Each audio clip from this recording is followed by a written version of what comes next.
In 2004, a Navy SEAL named Eric Greitens received a letter from a fellow veteran who was struggling after returning from war. The soldier wrote, "I survived combat, but I didn't know how to survive life." Greitens later wrote a book about what he told him, that the goal after suffering is not to chase happiness, it's to build meaning strong enough to carry the pain. That's what today's episode is about. Not how to avoid suffering, but how to use it to build a meaningful life. Welcome to the Mental Fitness Podcast in partnership with NUE, that's NUE, where we explore real tools and stories for building mental strength in the modern world. Mental fitness is about readiness, especially for seasons you didn't choose. Today we're talking about meaning, what it is not, what the research says, and how to practice it in real life. We all have seasons of grief and loss. Some even have seasons of depression or prolonged trials outside of our control. When we're too eager to avoid pain, we often get sucked into addictions. Instead, we need to learn to use pain to find meaning. Today, we pull from Viktor Frankl and modern research on meaning making, and we'll give practical tools you can use in marriage, work, grief, and low seasons of life. So what is meaning actually, and what is it not? Meaning is not happiness. Meaning is not pretending things don't hurt. It's not toxic positivity. It doesn't magically cure depression, but research shows it acts as a psychological anchor, which can help people stay engaged in life even when emotions are heavy. What meaning is a sense that your life still has purpose, value, and direction, even when you feel pain. And one of the reasons psychologists take meaning so seriously is because the research on this is actually really strong. Studies consistently show that people who report a strong sense of meaning in life tend to have lower psychological distress, lower depression scores, and greater resilience when they go through adversity. And one of the interesting insights from the research is the idea of something called a meaning gap. Every one of us has what psychologists call global meaning, and that's, our values, our beliefs about life, the story we think we're leaving. But then we have situational meaning, which is just what is happening right now in this very moment. And suffering tends to show up when those two things clash. For example, you believe life should be fair, but something unfair happens. Or you believe your marriage should always be super fulfilling, but you hit a hard season in your marriage. Or you believe if you work hard, things go well, but you face failure or loss. So that gap of what we believe life should be and what we're experiencing is where a lot of that emotional pain lives. And meaning making is the process of closing that gap. It's not pretending the pain is not real. It is asking, how do I integrate this experience into a life that still makes sense? I like that. That's interesting. The gap in what our expectations are versus what's really happening. The interesting, I've read this book a long time. The psychiatrist Viktor Frankl, he's survived Nazi concentration camps, including Auschwitz. And he writes in his book, Man's Search for Meaning, he writes about his experience in the camp and how he found deep personal meaning in his immense suffering rather than just succumbing to the despair. And he observed that inmates with a why, a purpose, or a hope for the future were much more likely to survive. And he later developed this into a theory called logotherapy, and he later won a Nobel Prize for it. But if I remember correctly from the book, there was this belief among a lot of prisoners leading into the Christmas of 1944 that they were all going to be liberated at Christmas. And of course, we know that didn't happen. And what's interesting is there was a spike in deaths between Christmas and New Year's Eve. And it wasn't a change in weather or work conditions.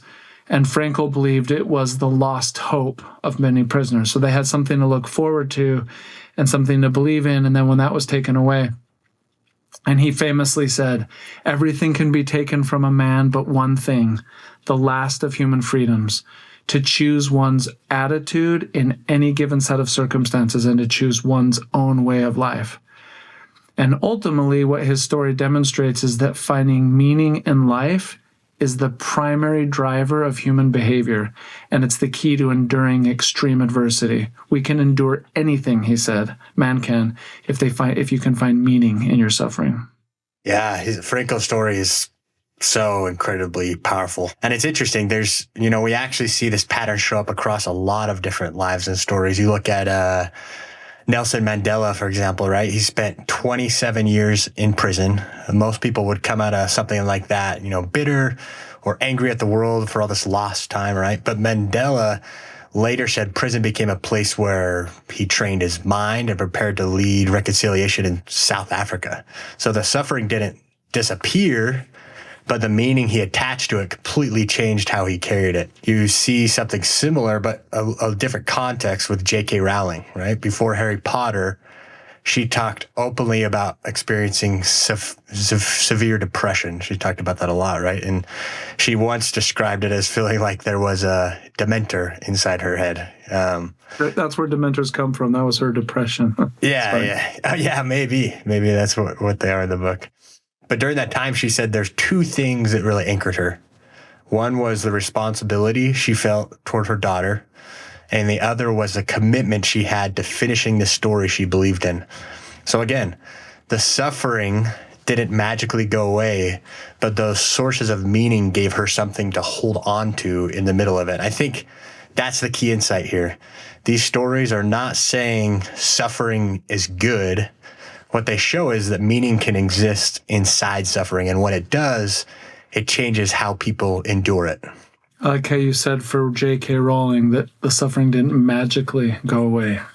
Yeah. But I think like a practical takeaway is that we stop asking the question, why don't I feel happy? And we start asking the question, what would be meaningful here, even if it's hard?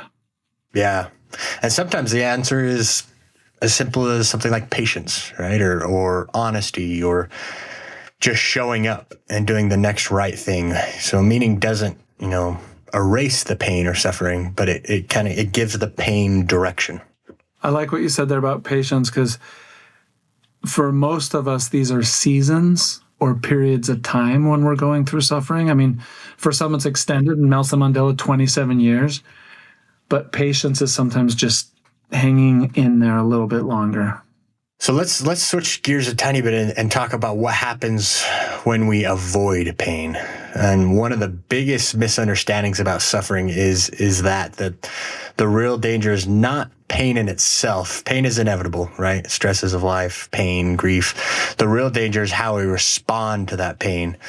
Human beings are wired to escape discomfort, right? And when that pain feels overwhelming, our brain is looking for the fastest exit. Sometimes, the exit might be harmless, but sometimes it becomes something else. It becomes avoidance of that emotional pain. Yeah, we've learned this from our clinical advisory board, and we've talked to a couple who've spent many years in addiction recovery, and one of them said, they just described addiction as not necessarily a chemical problem, but it's a pain management strategy. It's not healthy pain management. It's really pain avoidance. So alcohol, scrolling, pornography, gambling, overeating, workaholism, these can all become ways to temporarily escape uncomfortable emotions or feelings. So sometimes it's alcohol, sometimes it's endless scrolling, and sometimes it's just staying busy enough that we don't have to feel what we're feeling. But, when we do these things, the relief is real, but it's short-lived. And because avoidance doesn't resolve pain, it just postpones it, it often multiplies it. And with the addictive behaviors, sometimes the behaviors themselves add their own additional consequences and their own additional pain. Right. And who hasn't tried to avoid uncomfortable emotional pain before, even right? procrastination. Procrastination is like, there's something I know I need to do, but it's going to be kind of annoying or painful or whatever to do. So we procrastinate it. There's a beach ball analogy. It's when, think of emotional pain like a beach ball underwater. You can push the beach ball down, you could hold it under the surface, but the moment your grip weakens, it shoots right back up above the surface, right? And so avoidance is very similar. It works the same way. The harder we push the pain away, we try to hold that beach ball down under the water, the more the pressure builds beneath the surface. This avoidance becomes a predictable loop. There's pain or discomfort appears, and that can be real pain, a loss of a loved one, trauma, abuse, a number of things. We reach for something that numbs it. We feel temporary relief, but the underlying pain remains, and often we call we add new problems. So there's shame or other consequences, disconnection, other things associated with that behavior that numbed the pain. And then that creates more pain. And this cycle repeats. And this is why addiction researchers often say addictions are less about pleasure seeking and more about pain escaping. So we might think the person who's addicted to cocaine or other substances, they're just thrill seeking. But more often than not, what they're doing is they're escaping pain. No, that's true. And if addiction is, pain escaping, then the contrast for meaning is using, how do we use pain differently, right? And meaning works in the completely opposite direction of that. Avoidance says, how do I get away from this pain? Lifting all those things you just said, Dave. Meaning asks, what might this pain be asking of me? Not in a self-blaming way, but in a purpose-finding way. For example, sometimes pain is asking for self-growth, right? And sometimes it's asking for repair or maybe endurance. Sometimes it's asking for service to someone else who is hurting too, right? So when people are able to face pain head on and integrate it into their story, that's when something surprising happens, and that's where that meaning comes, right? Because the pain often becomes part of their purpose. And you see this a lot in just real world examples. You see this with, parents who lose a child and start foundations in that child's name, right? Or recovering addicts who are mentoring others in the program, or people who survive trauma and become advocates in those areas. So the suffering again doesn't disappear, but it transforms. That's really interesting. I think Viktor Frankl was a good example of this. He had two things that were his meaning. One was to survive for his wife and daughter, and they were killed in the camps. He didn't know that. He's glad he didn't know till after, because it may have taken part of his meaning and purpose for survival away. But another one was he found meaning in developing this theory about suffering and the human experience, and he wanted to bring that to light. And so he observed in the camps that, like, some prisoners, they just tried to escape psychologically through despair or total resignation, but others found ways to connect suffering to something bigger. For him and others, it was a loved one or unfinished work or their faith or service to others in the camp. And he told some really cool stories of a few, but some that really their purpose was to just alleviating the pain of those around them. And he concluded that humans can endure incredible suffering if they can locate meaning in it. And there's lots of examples of this, but we hear stories of people who've gone through stuff and we're like, I have no idea how they got through it. And if you analyze those stories, it's almost always they had some meaning or purpose. Yeah, and I think the key thing, around all this is pain that is avoided often, boils up, that pressure builds, and it can become destructive.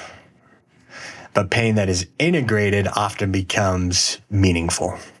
Johann Hari, who we've talked about in multiple episodes or guests have talked about, he wrote a book called Lost Connections. He spent years with people recovering from addiction, including himself. And he noticed something surprising. Many of them didn't say that recovery started when the pain disappeared. They said it started when they found something meaningful enough that numbing the pain stopped being the most important thing. So I'm going to say that again. The recovery started when the addicts found something meaningful enough that numbing the pain stopped being the most important thing. For some people, it was rebuilding relationships. For others, it was helping someone else who was struggling. the pain didn't go away or didn't instantly go away, but it stopped being what they had to run from. Yeah, I love that. The pain didn't instantly go away, but it stopped being something they had to run from. That's the key shift. Avoidance says, how do I escape this pain? Meaning asks, what might this pain be inviting me to become? So there's a lot of, research in this area, tons of it, right? But meaning making isn't just philosophy. I think that's the key here. It's a psychological process that you can practice. One of the cleanest models says suffering escalates when your current reality clashes with your core values, beliefs, and adjustment improves as you construct meaning, right? So applied to some of those examples we talked about, marriage, we're not happy in a season, as you said, Dave, of marriage, can be interpreted as something is wrong. But in that example, meaning reframes it as, we're in a season. What does true love and commitment look like here, even in these hard parts? And like in grief, the goal often can't be just to feel good again quickly. It's okay to sit in our grief for a while. And in fact, the people that heal, particularly in loss of a loved one, the people that can sit in their grief for a period of time will often heal faster. When we confuse relief with healing, then we're start to reach for all those things we just mentioned that are numbing behaviors. But meaning offers a different target. It's to carry the pain with purpose. It's not to escape it, but to learn how to sit with the pain. I think grief is a whole different challenge too. A personal story. I had a friend reach out over the weekend. Last Friday was 10 years since I lost my brother to suicide, right? And that was a extremely challenging thing. And then I posted something on Instagram about it, and he reached out and said, "Hey, my sister also passed away the same way 6 months ago. I feel like I should be over it by now," right? Like he was trying to, escape the pain and get over it. And I said, "Hey, there's never an over it, right? It's what you do with the pain, right? And carrying it with kind of just like that, carrying it with purpose. How can you integrate the meaning of their life and live with it, right? Rather than escape it." So I think that's a challenging one, but it's definitely possible.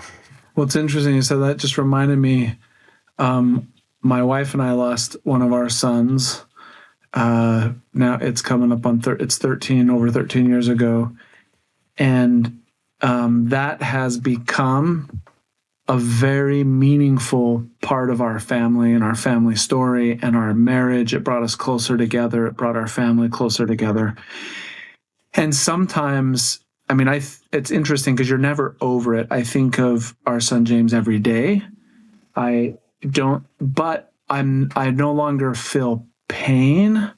And I've had loved ones ask me, like, how did it, is it really hard and all this stuff? And I'd be like, well, it was a hard thing to go through, but it's not hard anymore. And I've always wondered why. And then I read one day something about when you can tell the story without feeling the pain, that's a sign that you've healed. And so I thought, okay, that's interesting. But I still had open questions about it. But it was really, as we've been preparing for this episode and researching meaning, that I kind of feel like I came to an answer. My wife and I found deep meaning. And it's tied up a lot in our faith. It's tied up in what we felt like we were supposed to learn from that.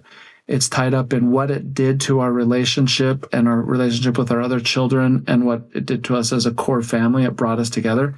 And because we've found deep meaning in it, it doesn't take the pain away that's still there. It doesn't mean we don't still miss him, but I can talk about it without breaking down. And in all these years later, it sounds crazy to say, and most people misunderstand me when I say this, so I don't share it very often. But I'm grateful that it happened, and it's actually made our lives better. Yeah, no, thanks for sharing that. You're exactly right. That's something I've explained too in my grieving journey. I've kind of realized when, again, like you said, you're never over it, but it changes in my perspective when Cody was my brother.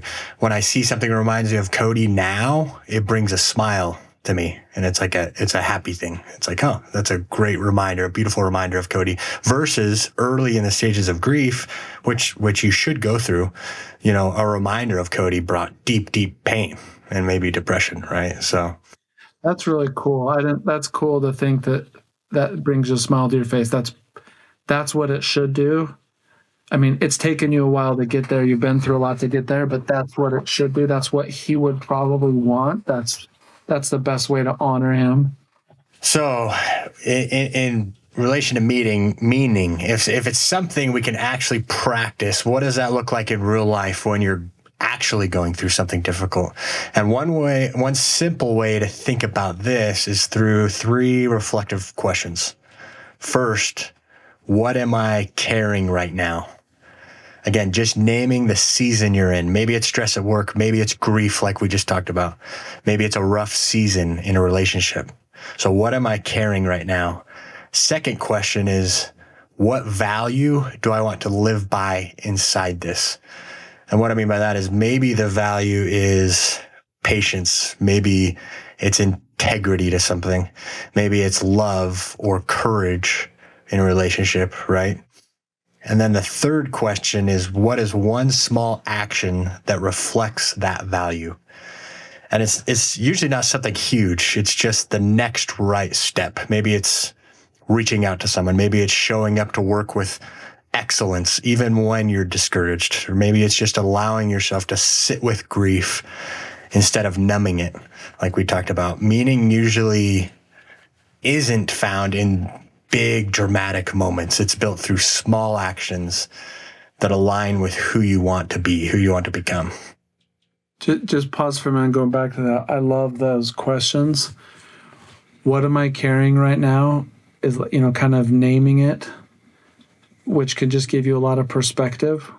You're going through pain. It's just like, oh yeah, I'm going through this thing right now because that's normal in this phase of life. And then what value do I want to live inside? I love that. Just think, what do I want maybe 5-10 years from now when I'm looking back? What do I want to be able to say, like, this is what I stuck to in this time period? And then what's one small action? I just think that's really powerful. And you're right. The naming it is important, right? Because one of the reasons this practice matters is because meaning it does something very specific psychologically. Meaning doesn't remove the suffering.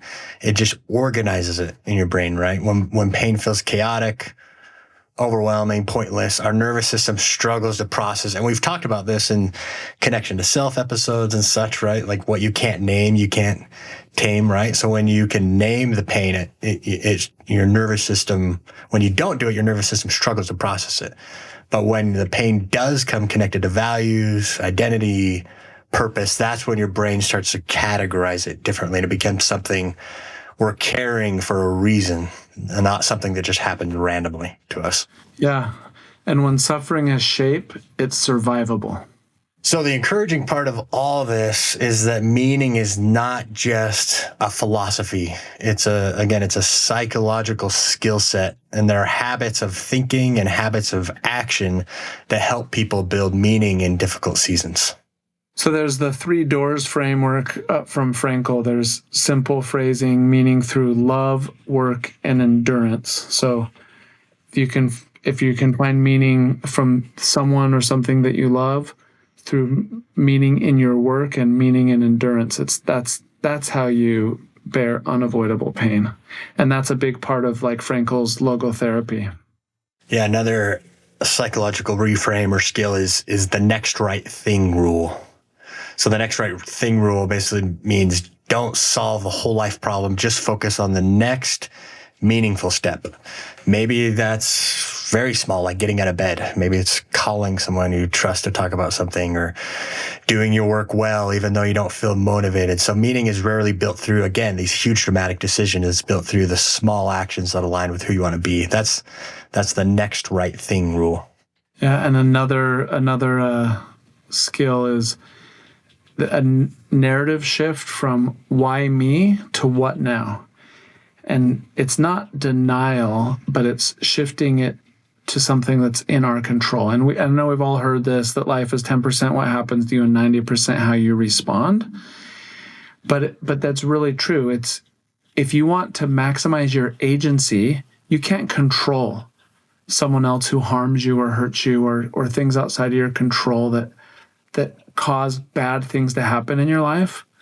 And so the endless why me question is just pointless. But if you can shift that narrative to like, what now? Okay, this happened. Well, that sucks, but what am I going to do now? What am I going to do now? Something that I can control.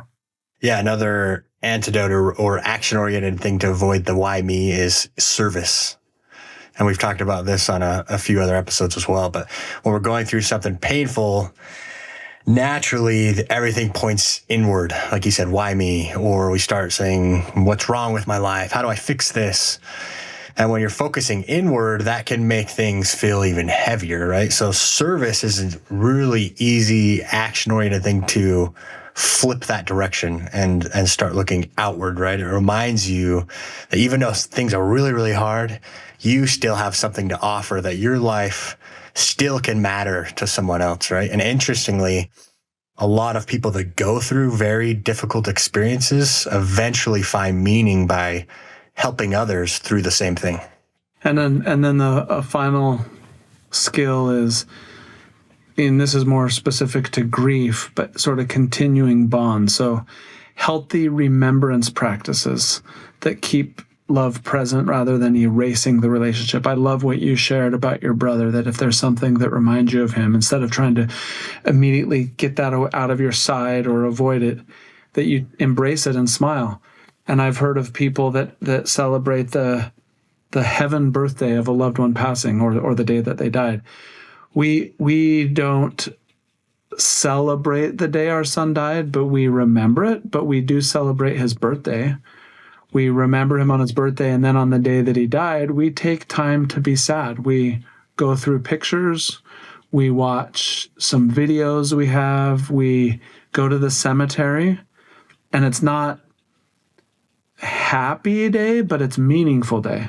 And sort of just, it does create meaning in that experience. And then we try to make the birthday a happy thing, and then his death day a meaningful remembrance of him. All right, this show is all about mental fitness, and here's something most of us don't admit. Everyone has those moments when you feel overwhelmed, stuck, or unsure, and what's actually going on in your head. That's why we built New. New is a mental fitness platform designed to help you clear your thoughts, reflect, notice patterns, develop habits, and get support that fits who you are.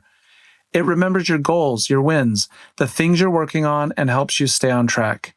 Not therapy, not toxic positivity, just real support when you need it. If you want to be part of the early access group, head to talkwithnew.com. That's talkwithnue.com. Sign up now and get 3 months free.